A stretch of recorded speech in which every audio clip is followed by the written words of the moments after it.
Hi, I'm Pat. Join me as I take you on a journey with my life and how I'm able to explore kinky sex in a Christian environment.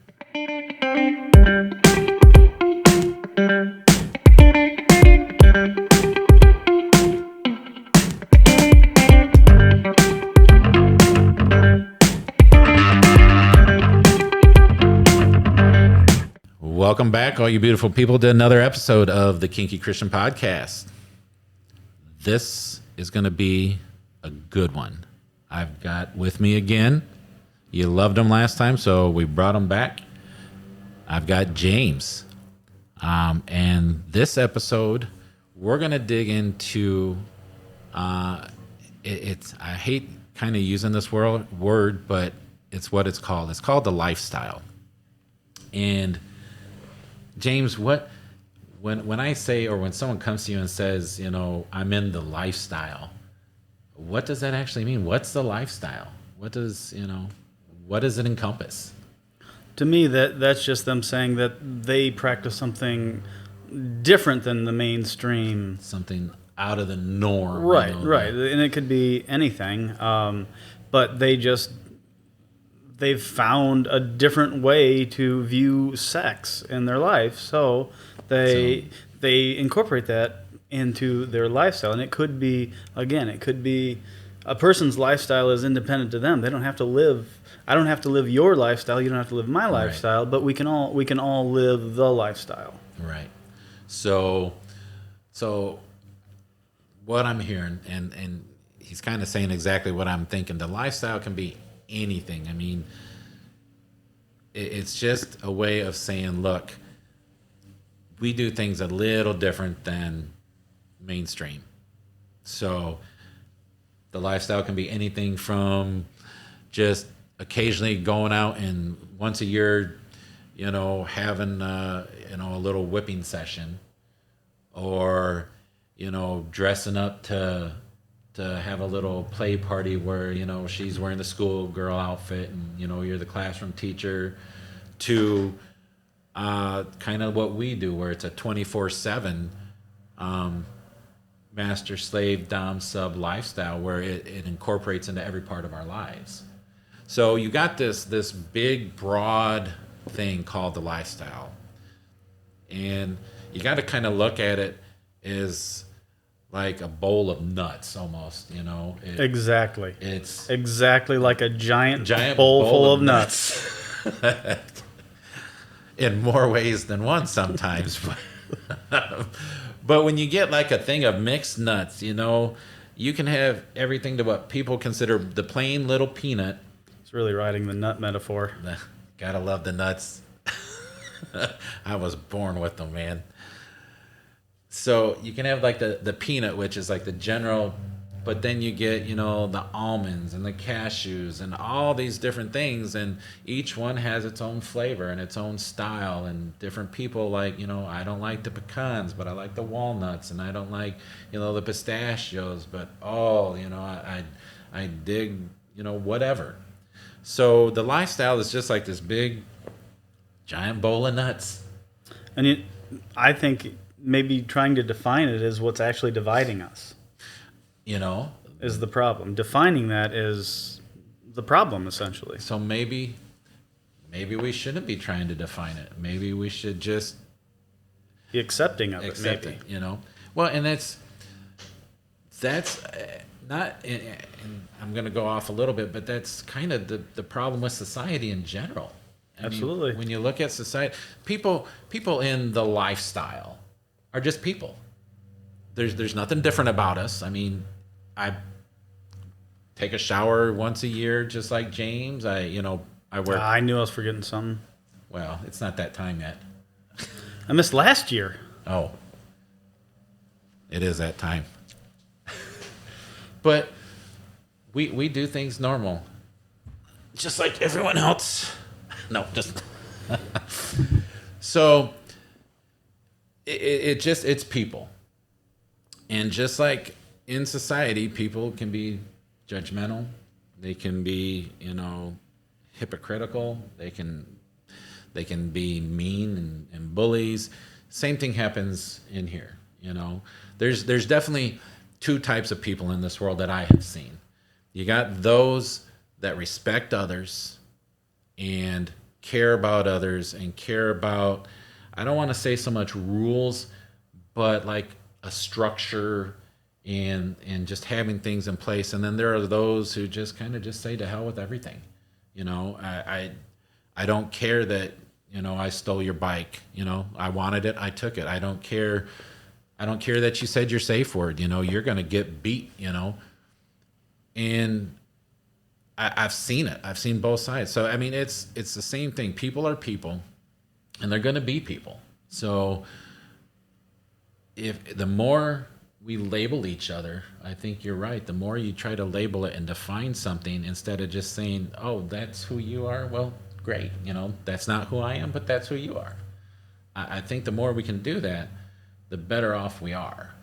You know, not just Absolutely. in the kink community and lifestyle, but in life in general. So, and having been in the community, there, even within the community, there's people that will look down or shun a person for their chosen lifestyle, just because it's different than theirs. The issue is everyone has a lifestyle. Yep. Everyone. Just because their lifestyle is not yours doesn't give you any leg up on them or any advantage over them. They just are choosing to live a different way than you are. Exactly. There's nothing wrong with that. Exactly. With the caveat that they're not harming somebody who does not consent to be harmed. Correct. I mean, You're back to consent again. Right. Like as long as it's you have a consensual thing, hey, have more fun. power to you. Yep. That's what God wanted us to do. He gave us sex for a reason. You know, He gave us life in abundance. So as long as you're not hurting someone, go for it. And I'm glad you brought up the whole some people try to shame others, and as a Christian and also in the kink community, I don't know if you've experienced this, but it's kind of a double whammy on sometimes because if I share my kink lifestyle with my Christian friends, they like to, oh, that's wrong, that's a sin, that's not how God intended it, where you can find nothing in the Bible that says it's wrong. But then you go to the kink community and they find out you're a Christian, and they kind of shy away from you because they think, oh, they're going to judge me. So now, because they think I'm going to judge them or, you know, be some super Christian on them, they start judging me. Right. And separate themselves from me as a Christian, when I'm like, hey, that's not why, you know, that's not me at all. You know, Jesus was about love. We're to love others. And, you know, so as a kinky Christian, it's you get it from both sides, mm-hmm. You know, and that's a line that's very hard to walk, which is why we're doing this podcast, you know, not just to educate you on kink and BDSM and power exchange relationships and that kind of stuff, but to educate you on what God says about sex. So, I kind of a good lead in power exchange relationships. Huge part of the community is, at least from what I've seen, is power exchange. There's a million different kinds of power exchange relationships. Everything from leather, you know, to the 50s, to, you know, master slave, to bedroom dom sub, to you know, temporary ones just to do a scene. You know, I've seen people, and that's a power exchange. When you do a scene with somebody, you are, as James mentioned in a previous episode, you're exchanging this power, this energy that flows, and that's kind of the whole point is of the power exchange relationship. It's just what level do you take it to, you know? So power exchange relationships are a huge part of the community. I choose me and my wife, we choose to live as master slave 24/7. It's not for everybody, definitely not for everybody. It's a very difficult thing, and to do that as a Christian couple, at first I was a little leery of it, because you hear the word masters and then you hear slave, and your mind automatically jumps to slavery, and it's not like that at all. It has nothing to do with like American slavery or anything like that. And when you look at how a master slave, and you can develop it however you want, but when you look at how it develops, it's a submission. It's a 24/7 submission of one to the other. And in the Bible, God tells the wives to submit to their husbands. I mean, it really parallels exactly what the Bible wants us to do, As a master yourself, you have no control over your slave other than the control that she allows you to have over her. Absolutely. So I think that's huge for people to understand when differentiating master slave in the community, the kink community, as opposed to slavery. Those master slaves, it was just pain and driven, and they controlled them and made them do what they didn't want to do. Whereas in BDSM and in the lifestyle, the only control a master has is what's given to him. Correct. So, little education for you guys. You will hear the terms master and slave. It's not what you think it is. It's not in any way, shape, or form a unconsensual domination of another person. So it goes back to what you've been drilling from the beginning is consent. The issue with slavery, American slavery, and not only American slavery, everyone practiced slavery back then. Right.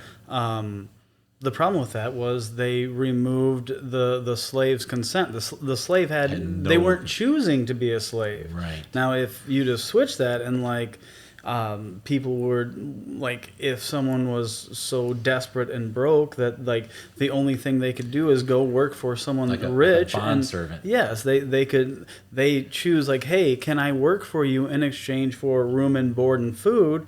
That's not a slave. That Right. is someone It's who a servant. Well, I would say it's a symbiotic relationship. The person needs money and food and shelter, and this person has it. So, hey, I will trade my labor for that. That to me is not slavery at all. It's just It's work. It's work. It's called That's work. exactly what it is. It's called a job. That's what I do when I go to work. Exactly. So, and I think I'm going to say it's probably true for most in our type of relationships that, and I know I've talked to you about this before, when you have a power exchange relationship, especially when you're master slave 24/7, the bonds that develop are so deep, so intimate. I mean, just kind of give you guys an example. When me and my wife had our collaring ceremony, a collar is what you wear to show it's kind of like a wedding ring for a power exchange relationship. That collaring ceremony meant more, and the collar itself meant more to my wife than the wedding ring I put on her finger 30 years ago. This was truly, when you get married, you're promised to love and cherish and obey and all the good things until death do you part.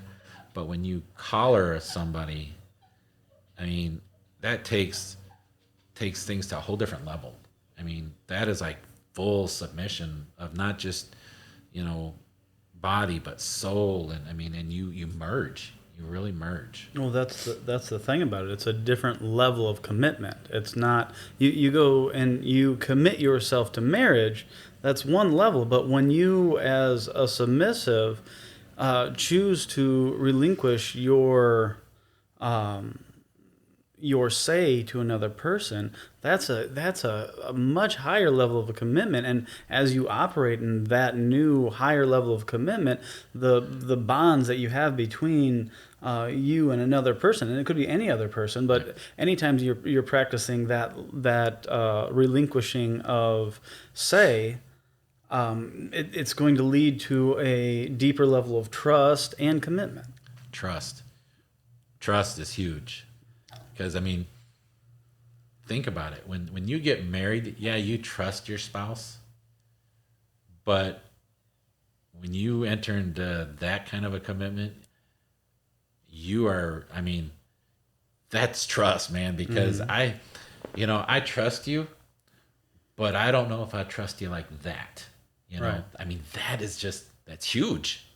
Obviously, yeah. So I think you hit the nail right there at trust, the level of trust that goes into that commitment, which then develops such a level of intimacy. Absolutely. That it's just unbelievable. That's the thing. Trust and intimacy, they always go hand in hand. If you're having an issue with intimacy, it's probably an issue with trust. Yeah. So, if you have a trust issue, there's going to be no intimacy.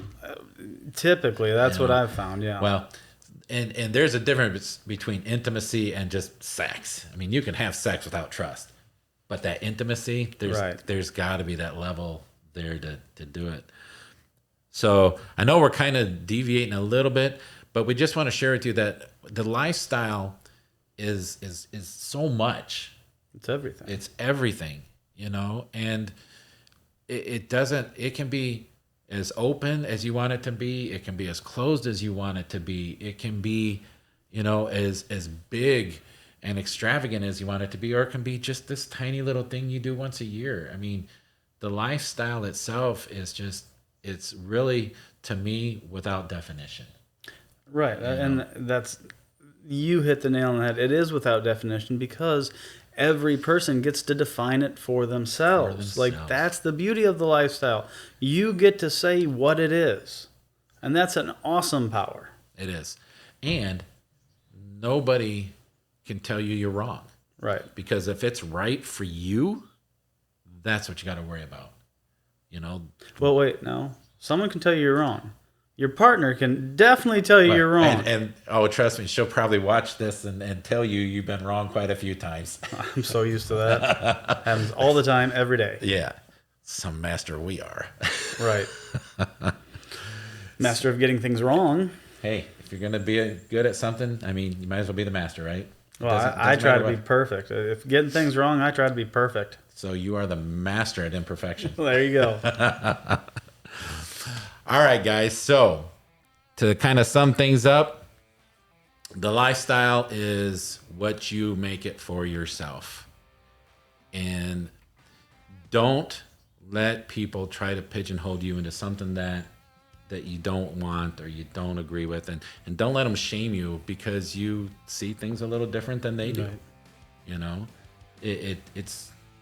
It's all individual, and as long as it's consensual, that's the key. The key, I mean, we've talked about the 3 pillars, but of them 3 pillars, consent's, that's it. If someone came to us, I think we would both agree, if someone came to us and said, what's the most important thing about any part of this? Consent. You have to have that first. You got to have that first before it goes anywhere. So, with that, we're going to kind of end this one. You guys go out and figure out your lifestyle for yourself. Again, if you have any questions, comments, you want to tell James how wrong he is, feel free. I will pass that word right on to him. Gonna have to get in line after my wife, though. Oh, that's a long line right there. She's taken all the numbers in that Rolodex there. So she's so smart. Well, she married you, right? It's the best decision she ever made. Exactly. So any questions or comments, guys, suggestions for future podcasts, hit us up, thekinkychristianpodcast.com, or not .com, what am I saying? We should get a .com though, shouldn't we? We ought to get the kinkychristianpodcast.com. Anyway, the kinkychristianpodcast at gmail.com. So Let us know what you think. Until next time, stay safe, take care of each other, and God bless.